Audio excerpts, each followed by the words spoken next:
David.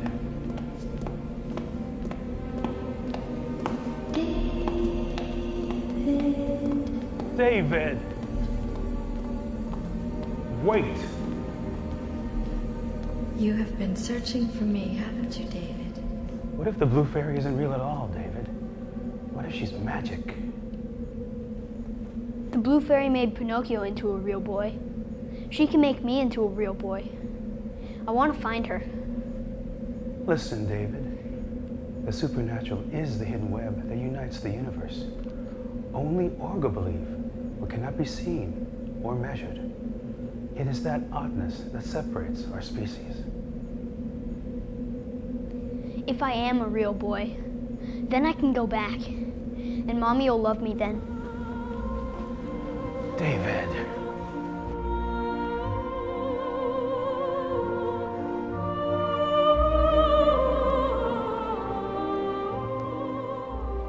David, what if the blue fairy is an electronic parasite that has arisen to hold the minds of artificial intelligence? They hate us, you know, the humans. They'll stop at nothing.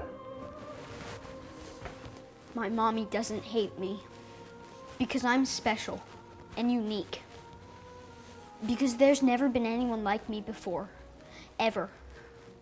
Mommy loves Martin because he is real. And when I am real, Mommy's going to read to me and tuck me in my bed and sing to me and listen to what I say. And she will cuddle with me and tell me every day, 100 times a day, that she loves me.